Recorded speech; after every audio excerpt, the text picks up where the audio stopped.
हमारे पास जोसेफ डगर, उनकी पत्नी केंड्रा और जोशुआ डगर के आपराधिक मामलों से जुड़ी नई जानकारी है। अब जोशुआ को और समय जेल में रहना पड़ेगा।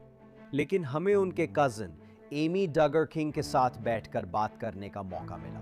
पिछले कुछ महीनों में जो हुआ उस पर उनके विचार, भावनाएं और राय क्या है। स्वागत है साइड बार में, जिसे लॉ एंड क्राइम पेश करता है। मैं जेसी वेबर हूं। हम डगर परिवार के आपराधिक मामलों पर नजर रख रहे हैं और जल्द ही एमी डगर किंग से उनका नजरिया जानने के लिए बात करेंगे। लेकिन 31 वर्षीय जोसेफ डगर 2 राज्यों में आरोपों का सामना कर रहे हैं। फ्लोरिडा में 19 किड्स इन काउंटिंग स्टार पर 12 साल से कम उम्र के पीड़ित से गंभीर अपराधों के तहत अश्लील छेड़छाड़ और 18 साल या उससे अधिक उम्र के व्यक्ति द्वारा अश्लील व्यवहार के आरोप लगे हैं। ये वही आरोप हैं 2020 में पारिवारिक छुट्टी के दौरान 9 साल की लड़की का कथित यौन शोषण। $6 लाख की जमानत के बाद उन्हें फ्लोरिडा की जेल से रिहा किया गया, लेकिन वो और उनकी पत्नी केंद्रा अरकानसस में भी आरोपों का सामना कर रहे हैं। अब जाहिर तौर पर इस चल रही जांच के तहत वहां की अधिकारियों ने उन पर कम गंभीर अपराधों के तहत नाबालिग के कल्याण को खतरे में डालने की दूसरी डिग्री के 4 आरोप और दूसरी डिग्री के अवैध निरुद्धीकरण के 4 आरोप लगाए हैं। ये पूरी तरह स्पष्ट नहीं है कि ये सभी आरोप किससे जुड़े हैं, लेकिन रिपोर्टिंग के अनुसार संभवतः इनका संबंध उनके 4 बच्चों से है। मुझे शायद जल्दी समझ आ जाए कि ये क्या है, लेकिन मैं आपको बताता हूँ। जैसे पीपल मैगजीन ने रिपोर्ट किया कि परिवार के करीबी सूत्र ने बताया, मैं आपको बता सकता हूँ। गिरफ्तारी घर की जांच और बाहर ताले होने के कारण हुई थी। हम इसकी पूरी पुष्टि नहीं कर सकते, लेकिन उन्हें जमानत मिल रही है और रिहा कर दिया गया है। उन्होंने सभी आरोपों में खुद को निर्दोष बताया है। खबरों के अनुसार वे इन अरकानसस आरोपों में 10 अगस्त को पहली बार अदालत में पेश होंगे। अब नई जानकारी सामने आई है। कोर्ट द्वारा लगाया गया संपर्क ना करने का आदेश हटाए जाने के बाद केंद्रा को इन बच्चों यानी अपने बच्चों से फिर से मिलाया गया है। पीपल के अनुसार फ्लोरिडा के आरोपों के कारण जोसेफ को अभी भी बच्चों से बिना निगरानी मिलने की इजाज़त नहीं है। ट्रेविस स्टोरी, जो केंद्रा और जोसेफ के वकील हैं, ने कोर्ट में कहा कि केंद्रा को अपने बच्चों से मिलने से रोका गया। 20 मार्च से यह दलील दी गई कि कथित पीड़ितों ने केंद्रा से संपर्क करने की इच्छा जताई है। तो जब वे कथित पीड़ितों की बात करते हैं तो वे मानते हैं कि ये वही बच्चे हैं जिनसे जुड़े ये अरकानसस वाले आरोप है ना?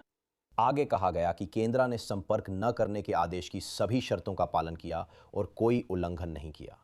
यह भी कहा गया कि नो कॉन्टैक्ट ऑर्डर योग्य थर्ड पार्टी एजेंसियों द्वारा जरूरी मूल्यांकन को रोक रहा है, जो केस के समाधान और संरक्षित पक्षों की सुरक्षा व भलाई के लिए जरूरी है। इससे मुझे ये सोचने पर मजबूर होना पड़ता है कि क्या यहाँ कोई समझौता हो सकता है और शायद ये ट्रायल तक ना जाए। अब जिला अदालत ने आदेश समाप्त करने पर सहमति दी और कहा कि अरकानसस डिपार्टमेंट ऑफ ह्यूमन सर्विसेज केंद्रा और बच्चों के पुनर्मिलन की निगरानी करेगा, समन्वय करेगा और उसे सुगम बनाएगा। इसी को ध्यान में रखते हुए मुझे जल्दी कोर्टनी क्लेमेन, एसवीयू और घरेलू हिंसा अभियोजक का इंटरव्यू करने का मौका मिला। सुनिए। कोर्टनी, समय देने के लिए धन्यवाद। ये नो कॉन्टैक्ट केंद्रा को बच्चों से मिलने से रोकने वाला आदेश रद्द हो गया। क्या ऐसे मामलों में यह सामान्य है? मेरा मतलब है, जब आप उसके आरोपों की तुलना उसके पति पर दूसरे अधिकार क्षेत्र में लगे आरोपों से करते हैं तो ये एक बात है, लेकिन क्या ये आम है? मैं बिल्कुल यही कहूंगी। केंद्रा जिन आरोपों का सामना कर रही हैं, वे उसके बच्चों के साथ सीधे यौन शोषण से जुड़े नहीं हैं। तो आमतौर पर जब ऐसे मामले होते हैं और दूसरे माता-पिता पर आरोप लगते हैं, तो इसे आमतौर पर बच्चे की भलाई को खतरे में डालना कहा जाता है और माता-पिता के अधिकारों को समाप्त करना बहुत-बहुत मुश्किल होता है। और क्योंकि ये अपराध उसके अपने बच्चों के साथ दुर्व्यवहार नहीं थे, इसलिए संरक्षण आदेश को समाप्त करना समझ में आता है। लेकिन इसे बाद में फैमिली कोर्ट में भी संशोधित किया जा सकता है। मैं इस पर सवाल उठाना चाहता हूं, क्योंकि हमें उसके आरोपों या उनकी सटीक स्थिति की जानकारी नहीं है। मान लें कि ये उसके बच्चों से जुड़े हैं, लेकिन क्या इससे विश्लेषण बदल जाएगा? क्या आप कह सकते हैं कि ऐसी स्थिति हो सकती है जहां उस पर अपने ही बच्चों के साथ कथित गतिविधि या व्यवहार के संबंध में आरोप लगे हों और फिर भी उसके खिलाफ जारी नो कॉन्टैक्ट ऑर्डर को खत्म किया जा सकता है? मेरा मानना है कि बच्चों से जुड़े हर आपराधिक मामले में, जिसमें माता-पिता शामिल हों और दुर्व्यवहार हो, शुरुआत में ही नो कॉन्टैक्ट प्रोटेक्शन ऑर्डर लागू होता है। हालांकि वह प्रोटेक्शन ऑर्डर लगभग हमेशा क्षेत्राधिकार पर निर्भर करता है। आमतौर पर फैमिली कोर्ट द्वारा संशोधित किया जा सकता है। आप क्रिमिनल कोर्ट से नो कॉन्टैक्ट प्रोटेक्शन ऑर्डर ले सकते हैं, लेकिन फिर फैमिली कोर्ट में no offensive contact protection order के लिए आवेदन कर सकते हैं, जो कम सख्त होता है और बच्चे से संपर्क की इजाजत देता है। या आपको निगरानी में मुलाकात की अनुमति मिलती है। जब आप अपने बच्चे से मिल रहे हों, तो आपके साथ कोई तीसरा व्यक्ति भी रह सकता है। पेरेंटल ऑर्डर ऑफ प्रोटेक्शन को समाप्त करना बहुत बहुत मुश्किल होता है। ठीक है, इससे आगे बढ़ने से पहले मुझे कहना होगा कि ये थोड़ा अलग है, लेकिन मुझे लगता है कि एक शानदार आउटफिट को ख़राब करने का सबसे पक्का तरीका है एक टूटी-फूटी घिसी हुई बेल्ट पहनना, है ना? यहीं एंसन बेल्ट एंड बकल काम आता है, ये बड़ी बात है। यह एक पारिवारिक कंपनी है जिसने 2009 में शुरू होने के बाद से बेल्ट के काम करने के तरीके को पूरी तरह से बदल दिया है, क्योंकि छेदों की जगह एंसन एक माइक्रो एडजस्टेबल ट्रैक सिस्टम का इस्तेमाल करता है जिसमें 1/4 इंच की बढ़ोतरी होती है। तो आपकी बेल्ट बिल्कुल फिट बैठेगी और पूरे दिन आपके साथ एडजस्ट होती रहेगी। चाहे आप बैठे हों, खड़े हों या चल रहे हों, आप हमेशा स्मार्ट दिखेंगे और अच्छा महसूस करेंगे। इसे देखिए, नेवी बेल्ट, नेवी बेल्ट। आपको पता है ऐसी नेवी बेल्ट ढूंढना कितना मुश्किल है? तो ये ना सिर्फ स्टाइलिश हैं, बल्कि हर स्ट्रैप और बकल आपस में बदल सकते हैं। तो आपके पास हमेशा एक ऐसी बेल्ट होगी जो आपकी ड्रेस के साथ बिल्कुल मेल खाएगी। इनके पास 40,000 प्लस 5 स्टार रिव्यूज़ हैं और ये लाइफ टाइम गारंटी देते हैं। और चूंकि एंसन आज के हमारे स्पॉन्सर हैं, तो डिस्क्रिप्शन में दिए गए लिंक पर क्लिक करें या QR कोड स्कैन करें और एक बॉक्स सेट बनाएं जिसमें 2 बोनस पीस, एक बकल और एक स्ट्रैप बिल्कुल मुफ्त मिलेंगे। तो इसमें 3 बकल और 3 स्ट्रैप्स मिलेंगे, जिन्हें मिलाकर आप 9 अलग अलग बेल्ट कॉम्बिनेशन बना सकते हैं, वो भी एक ही बॉक्स में। लिंक पर क्लिक करें, अपना सेट बनाएं और आज ही अपनी बेल्ट स्टाइल को अपग्रेड करें। एमी डगर किंग के इंटरव्यू से पहले एक और खबर आई थी जिस पर वो भी बात करती हैं। ये जॉश डगर की बात है, जो बच्चों के यौन शोषण से जुड़ी सामग्री प्राप्त करने के कारण 12 साल जेल में है। रिपोर्ट्स के मुताबिक अब उसकी सज़ा में 2 महीने और जोड़ दिए गए हैं और अब उसकी रिहाई 2 फरवरी 2033 को निर्धारित की गई है। ये जानकारी ब्यूरो ऑफ प्रिजन्स के अनुसार है, जैसा कि पीपल की रिपोर्टिंग में बताया गया है। जॉश के वकील बो ब्रिंडली ने पीपल को बताया इस छोटे विचलन का कारण पता नहीं चल सकता और कहा कि ये किसी प्रोग्राम की उपलब्धता पर निर्भर है जो कैदियों के नियंत्रण में नहीं है। तो ज़रूरी नहीं कि ये किसी तरह के उल्लंघन की बात हो, सही है, या कि उसने कुछ गलत किया हो। और ये तब सामने आया है जब जोश अपनी दोष सिद्धि के खिलाफ चौथी अपील आगे बढ़ा रहा है। हाल ही में अमेरिका की सुप्रीम कोर्ट ने जून 2024 में उसकी अपील सुनने से इनकार किया था। अब मैं उसकी कजिन एमी डगर किंग की बात करता हूं, जो कहती हैं कि उसे एकांतवास में रखा गया है। उसकी इस जेल की सज़ा बढ़ाए जाने पर कुछ राय है और केंड्रा और जोसेफ के साथ जो स्थिति बन रही है उस पर भी उसकी कुछ राय है। मुझे उसके साथ बैठकर सब कुछ पूछने का मौका मिला। एमी, आपको देखकर अच्छा लगा। समय निकालने के लिए बहुत बहुत धन्यवाद। सच में मैं इसकी बहुत सराहना करता हूँ। मुझे लगता है कि ये आपके और आपके परिवार के लिए बेहद कठिन और उलझन भरा समय है, तो मैं यहीं से शुरू करना चाहता हूँ। आप कैसी हैं? इस सब के दौरान आपका परिवार कैसा है?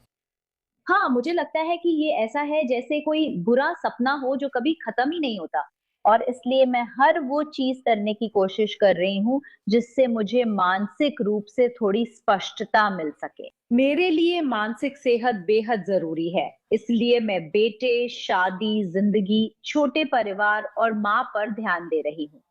सच कहूँ तो यही मुझे उबरने में मदद कर रही है। मैं होम स्कूलिंग करती हूँ और बहुत सक्रिय माँ हूँ। आप जानती हैं उसके बहुत सारे प्ले डेट्स होते हैं, ऐसी बहुत सारी चीज़ें होती हैं। तो मैं बस खुद को व्यस्त रखने की कोशिश कर रही हूँ और शायद उन सारी बातों पर ध्यान नहीं दे रही हूँ जो आगे आने वाली हैं। क्या बहुत सारे लोग आपसे संपर्क कर रहे हैं, आपसे सवाल पूछ रहे हैं? मेरा मतलब है वो अनुभव कैसा रहा है? मुझसे बहुत सारे लोगों ने संपर्क किया है, मेरी दोस्तों ने फूल और गिफ्ट कार्ड्स भेजे हैं और वे सब बहुत प्यारी रही हैं। मुझे लगता है यहाँ प्यारा समुदाय है। मेरे दोस्त ही मेरा छोटा-सा करीबी दायरा है और मैं उन्हें बहुत प्यार करती हूँ। तो हाँ, मैं उन्हीं लोगों की बात कर रही थी जिनसे मैं अपनी दिल की बातें साझा करती हूँ। मुझे पता है वे हमेशा मेरे साथ रहेंगे और मुश्किल में सहारा देंगे। बस मुझे उन पर भरोसा रखना है। आपके परिवार के बारे में सालों से बहुत कुछ कहा जाता रहा है और अभी भी बहुत कुछ कहा जा रहा है। आपको क्या लगता है कि इस समय लोगों के मन में सबसे बड़ी गलतफहमी या सबसे बड़ा भ्रम क्या है, चाहे वो आपके बारे में हो, आपके परिवार के बारे में हो या फिर डगर परिवार के बारे में आमतौर पर हो? अगर आपके पास मंच हो तो आप क्या कहना चाहेंगे कि सब लोग किसी बात को गलत समझ रहे हैं? आपको क्या लगता है वो क्या है? हाँ, मुझे लगता है कि ये आईबीएलपी की प्रथाओं से जुड़ा है। मेरा परिवार सालों से इन्हीं शिक्षाओं में विश्वास करता और उनका पालन करता आया है। और मुझे सच में लगता है कि लोग सोचते हैं कि ये धार्मिक है। लोग सोचते हैं कि ये सही है और इसलिए मैं सच में मानती हूँ कि आईबीएलपी की पूरी मान्यता प्रणाली बहुत ही गड़बड़ है। और इसलिए मुझे लगता है कि लोग वही मानना चाहते हैं जो टीवी पर दिखाया गया, लेकिन वे दूसरी सच्चाई मानना नहीं चाहते, है ना? वे वही मानना चाहते हैं जो उन्हें इतने सालों से दिखाया गया है। और इसलिए आप जानती हैं, कुछ लोग समर्थन करने वाले होंगे और कुछ लोग सच को साफ-साफ देख पाएंगे जैसे वो है। इसी बात को आगे बढ़ाते हुए जो आरोप जोसेफ और केंड्रा पर लगे हैं वे अभी केवल आरोप हैं। उन्हें अभी तक अदालत में दोषी नहीं ठहराया गया है। केंड्रा पर लगे आरोप जोसेफ से अलग हैं, हालांकि वे दोनों आर्कांसस में कुछ समान आरोप झेल रहे हैं। क्या आपको लगता है कि यह संभवतः उस बात में भूमिका निभाता है जिसके लिए उन पर आरोप लगाए गए हैं? मुझे लगता है कि ये निश्चित रूप से एक भूमिका निभाता है। कथित तौर पर मुझे उम्मीद है कि ये सच नहीं है। मैं आशा करती हूँ कि इन सभी आरोपों में कोई सच्चाई नहीं है, लेकिन मुझे लगता है कि बच्चों को ले जाने के पीछे कोई ना कोई वजह ज़रूर रही होगी। मुझे लगता है इस कहानी में और भी बहुत कुछ है जिसे हम अभी उजागर कर रहे हैं। इसमें समय लगेगा क्योंकि कोर्ट की तारीखें महीनों बाद आती हैं।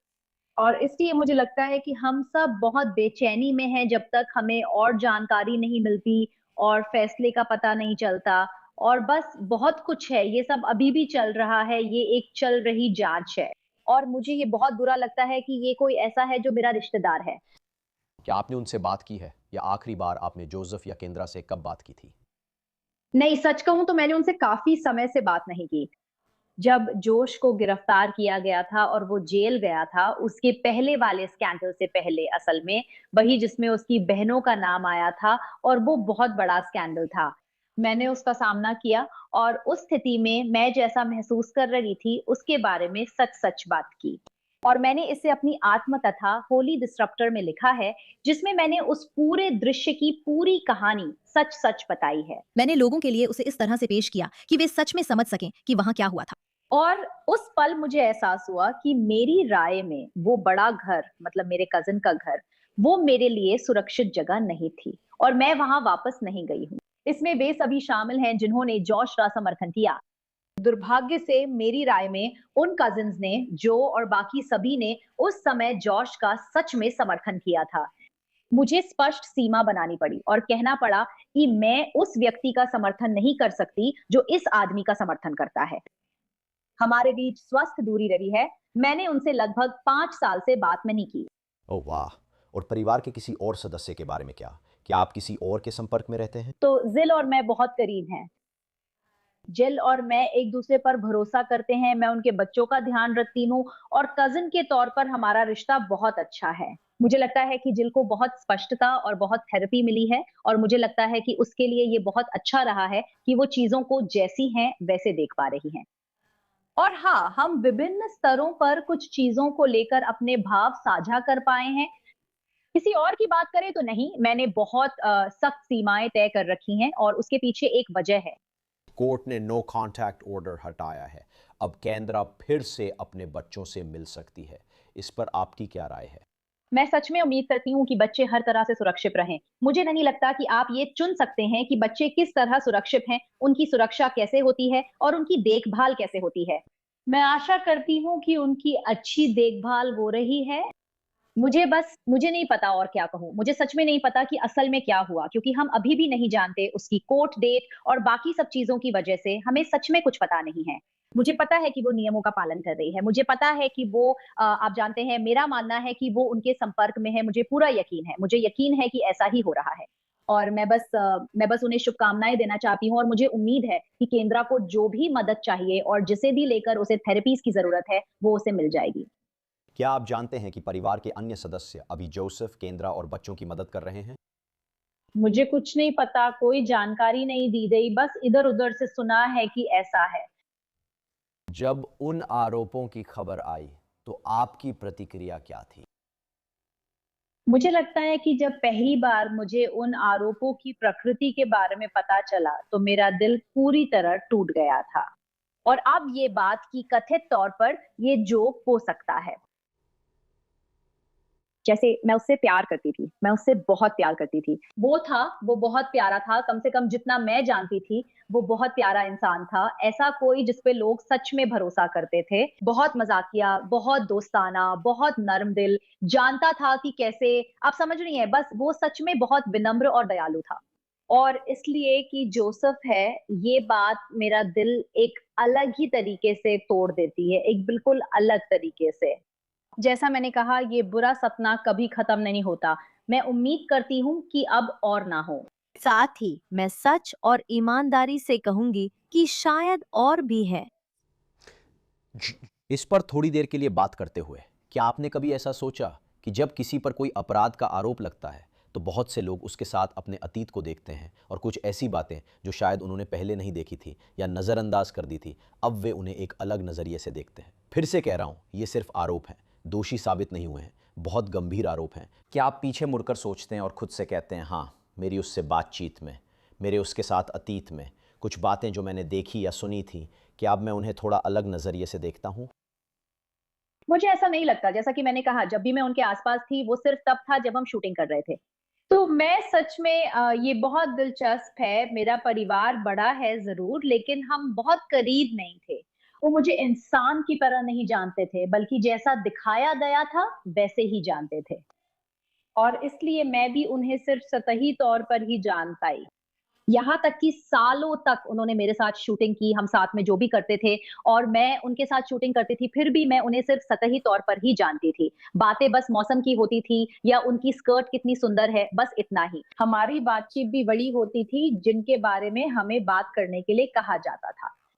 हमने कभी सच में ये नहीं बताया कि हम किन चीज़ों से जूझ रहे हैं, क्या सीख रहे हैं या हमारे अंदर क्या चल रहा है। मुझे तो उनका पसंदीदा रंग भी नहीं पता था, अगर इससे आपको अंदाज़ा लगे कि हमारा रिश्ता किस स्तर का था।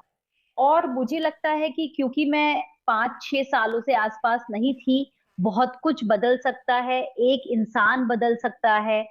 मुझे विश्वास नहीं है। अब मैं किस बात पे विश्वास नहीं करती वो सुनिए। मुझे विश्वास नहीं होता कि कोई 25 साल की उम्र में आप जानते हैं बीच वेकेशन पे जाए और अचानक से आप जानते हैं एक पारिवारिक छुट्टी पे बस यूं ही एक राक्षस बनने का फैसला कर ले जैसा कि कहा जा रहा है। मुझे नहीं लगता ये किसी चीज की शुरुआत है। हमें पीढ़ियों से चले आ रहे ट्रॉमा के पैटर्न्स देखकर उन्हें तोड़ना होगा। और यही मुझे अपने परिवार के साथ करना पड़ा है, कहना पड़ा देखो, सीमाएं बहुत जरूरी हैं और मैं इसकी वजह से अपने करीबी परिवार को इसमें शामिल नहीं होने दूंगी। मैं उन्हें सुरक्षित रखूंगी और शांति भी बनाए रखूंगी और मैं बस सच के लिए खड़ी रहूंगी, जो सही है उसके लिए खड़ी रहूंगी। और मुझे नहीं पता कि जो के साथ ही कहां से शुरू हुआ, मुझे नहीं पता कि जॉश के साथ ही कहां से शुरू हुआ, लेकिन मेरे पास भी बहुत सारे सवाल हैं जैसे बाकी सभी के पास हैं। 100%। मैं आपको एक बात बताऊंगा जिसने मुझे हैरान किया और जानना चाहता हूं आपकी प्रतिक्रिया क्या थी। शायद मैं गलत देख रहा हूं, लेकिन गिरफ्तारी और आरोपों के बाद मैंने परिवार के कई सदस्यों को बयान देते देखा है, जहां उन्होंने नहीं कहा कि वह पूरी तरह निर्दोष है या उसने यह नहीं किया। ऐसा लगता है कि स्वीकार किया गया है, जबकि कहा जा रहा है कि दोषी साबित न होने तक वो निर्दोष है, पर वे मानते हैं कि उसने किया है। वे उम्मीद करते हैं कि वो ठीक हो जाए और सीखे। मुझे थोड़ी हैरानी हुई कि आपने भी देखा कि वे कहते हैं ये मामला पीड़ित के बारे में है। वे कथित पीड़ित भी नहीं कहते, वे कहते हैं पीड़ित कहते हैं, और यह है कि उसे मदद की ज़रूरत है। परिवार की प्रतिक्रिया देखना दिलचस्प था। मुझे ये बहुत दिलचस्प लगा। मैंने अपने चाचा और कुछ भाइयों की प्रतिक्रियाएं भी देखी। मुझे भी ये दिलचस्प लगता है क्योंकि हाँ, वे उसके लिए समर्थन दिखा रहे हैं ताकि वो मदद ले सके और आप जानती हैं उद्धार पा सके या अपनी आदतें बदल सके या जो भी हो।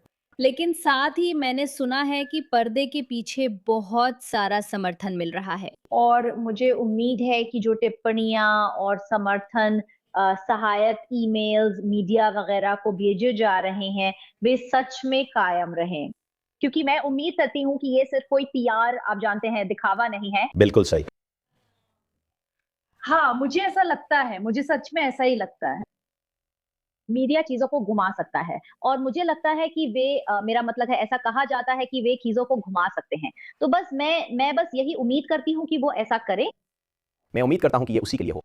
जो भी हो सकता है, अगर ये है, अगर वो दोषी है और उसने ये चीजें की हैं, तो आप जानते हैं उसे पूरी सजा दी जाए।